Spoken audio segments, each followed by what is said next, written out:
What's up, and welcome to Unspoken Conversations. I'm James Crow, and here we talk about issues and situations that are in plain sight. Things that people hate to talk about, but it needs to be said, from relationships, families, friends, and life. Our goal is to shed light and understanding so that just maybe we can start to rebuild relationships, families, and ultimately, our communities.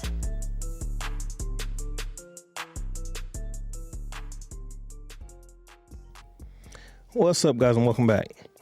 In this episode, I want to talk about psychological stability. Psychological stability. The reason I want to talk about this is when we move into new relationships, what we fail to realize is how this person thinks. We ask them all the good questions, but we don't think about how they think and what they think about and what happens when things break. We don't too often think about these things.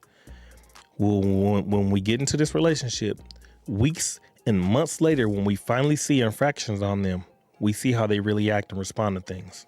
But by then, it's already too late. You get what I'm saying? I strongly believe that in the first 2 stages of dating, these are things that we should be checking for. We should really be looking for a person's psychological stability. I really think that we should. You get what I'm saying? So think about this. Say you're dealing with somebody in the first couple of months and nothing bad happens. You have no idea how this person deals with grief. You have no idea how this person deals with losing a job, losing large amounts of money. You have no idea what they're like, what their stability is like. You have no idea what this person is like. All the questions in the world ain't going to get you there. Ain't going to get you the answers you need to know. It's not going to happen. The only way that you can understand this is to see in real time what this person is capable of when things go bad. You need to be paying attention to this.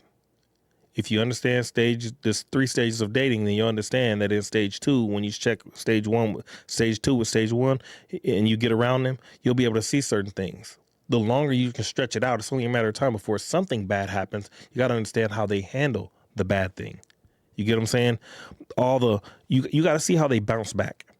What you're looking for is how a person bounces back. You have to understand how a person's bounce back. It's either good or bad. You get what I'm saying? Because a person bouncing back horribly can be detrimental to your relationship. Let's say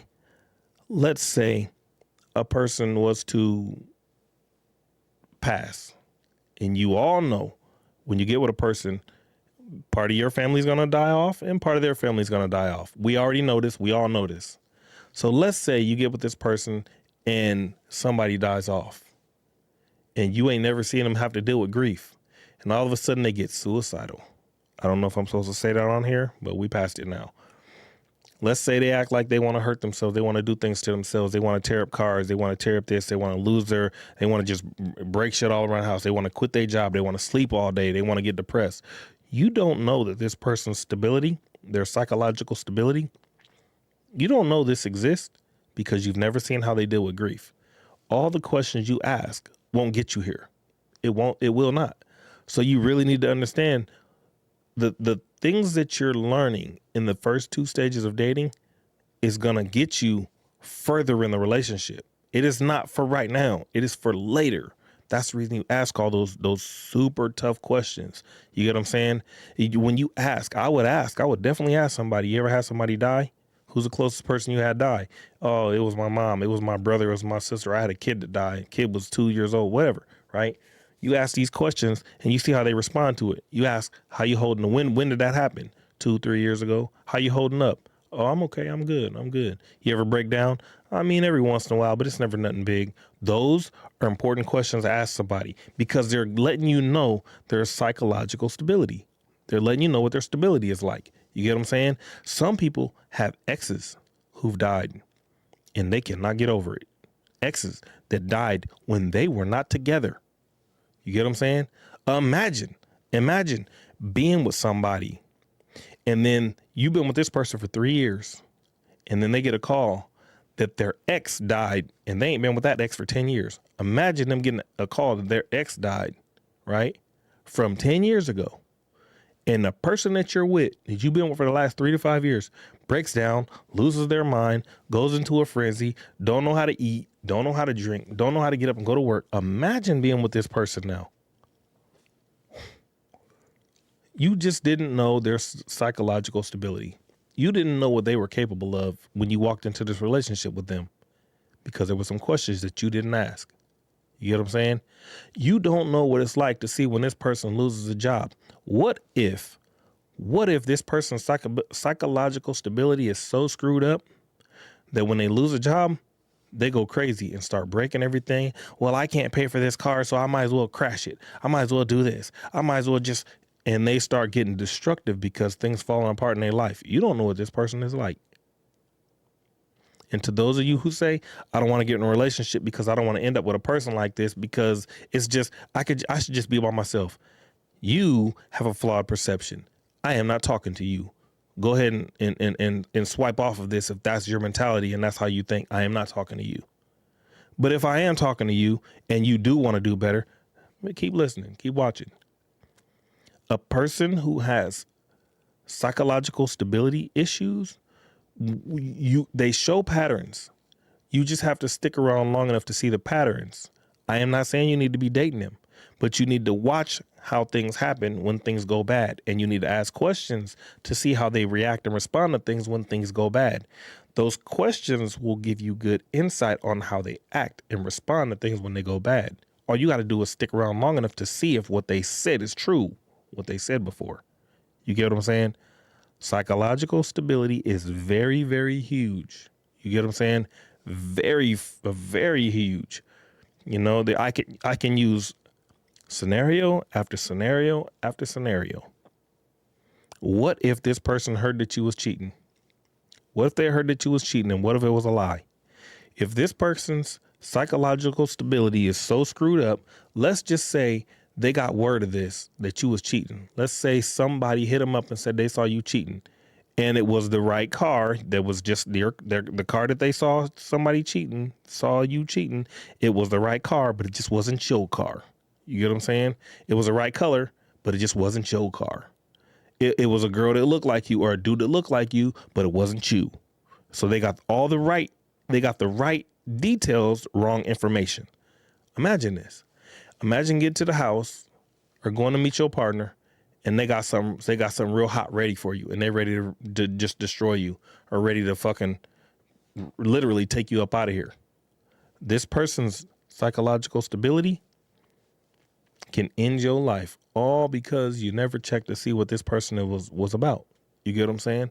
I'm a strong believer in we don't check the signs of emotional people and emotionally dangerous people. We don't check this shit when we get with people.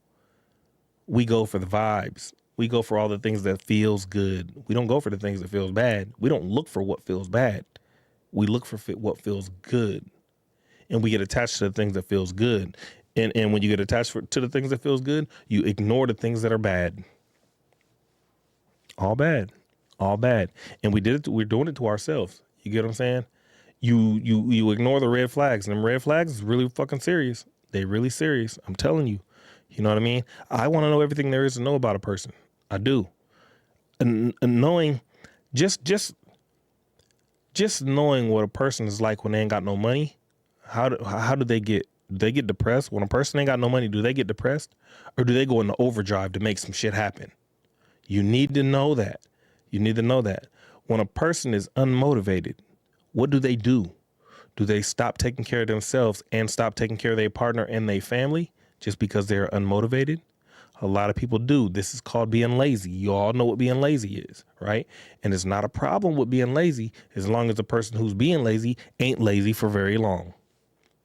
You get what I'm saying? The only way you will know this is to ask questions or to see it in real time. So you have to know a person's psychological stability. The only way to know it is to see it or to ask the fucking questions. Y'all need to put yourself in a position to know these fucking things. Otherwise, you played yourself. You literally played yourself. And I don't think it's smart. I want to know all things about this person that I'm dealing with. You know what I mean? When I done use hella scenarios. I don't think I need to keep going. I think you got it. I think you get what I'm saying.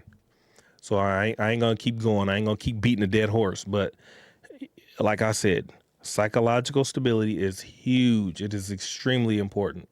You can act like it ain't. But as long as you're asking questions that are irrelevant to what a person thinks and does when things go bad, as long as you're asking all the questions that are irrelevant to that, when things go down and go bad, you are at fault. You are at fault. Why? Because you asked all the wrong questions. You paid attention to all the wrong shit. It is no different from buying a house and this motherfucker got holes in the drywalls and holes in all the wood around all the bases, and you say, this is a really nice house. This looks good. You know what the fuck a termite is. You're not willing to get this house tested before you buy this bitch just to realize that it's completely torn down by termites. You still willing to buy it? That's stupid. If you know termites and you know what the damages look like, then that's different. But if you don't know what termites looks like, what termite damage looks like, and you still willing to buy this house without getting shit checked, that is your fault. That is your problem. And now you're going to spend extra time and extra money to get the fucking problem eradicated, get it fixed. You did it. You get into a relationship without knowing just what a person's psychological stability is like. You don't test it. You don't ask the questions. It's no different from the house. You did it. Now you got to spend extra time and extra attention to get this fucking problem eradicated. And you caused the problem.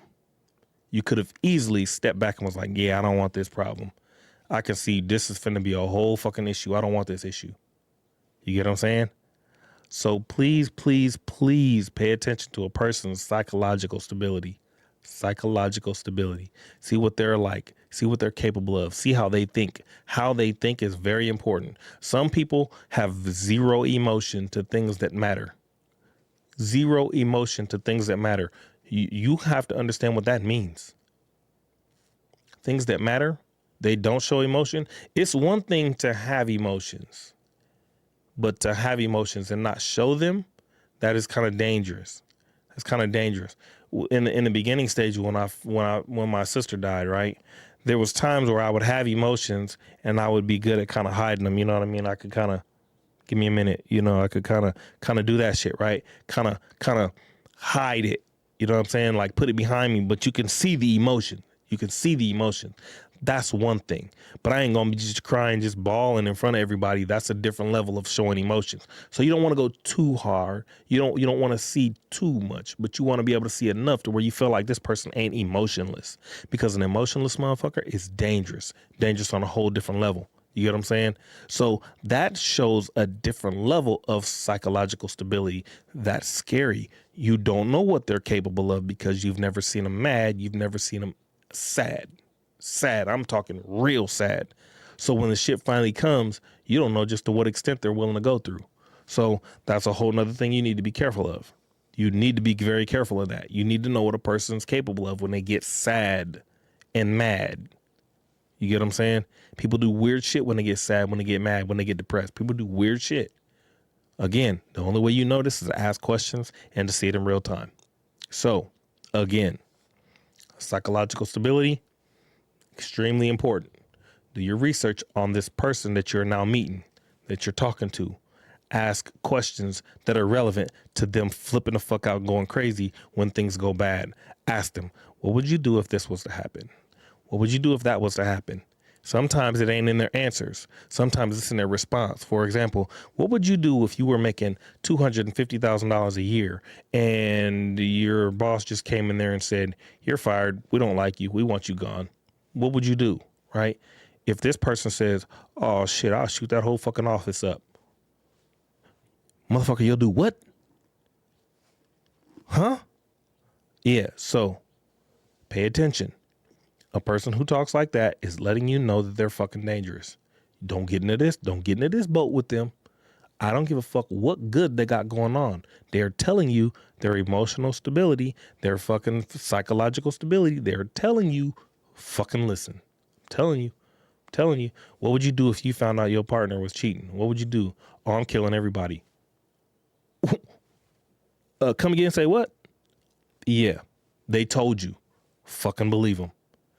Telling you, man, some of y'all ain't asking these questions, and when shit pops off, you be like, I never knew that this person would set my car on fire and burn my house down and go after my kids and try to, yeah, y'all didn't know because y'all didn't ask the proper questions to figure out what a person's psychological stability was like, and now you're in the shit and can't get out the shit. You know what I'm saying? So be careful.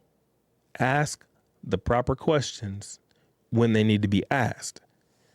Get the information that you need to get. Hopefully that explains it. And until next time, have a good night. They are so full of the cap, man.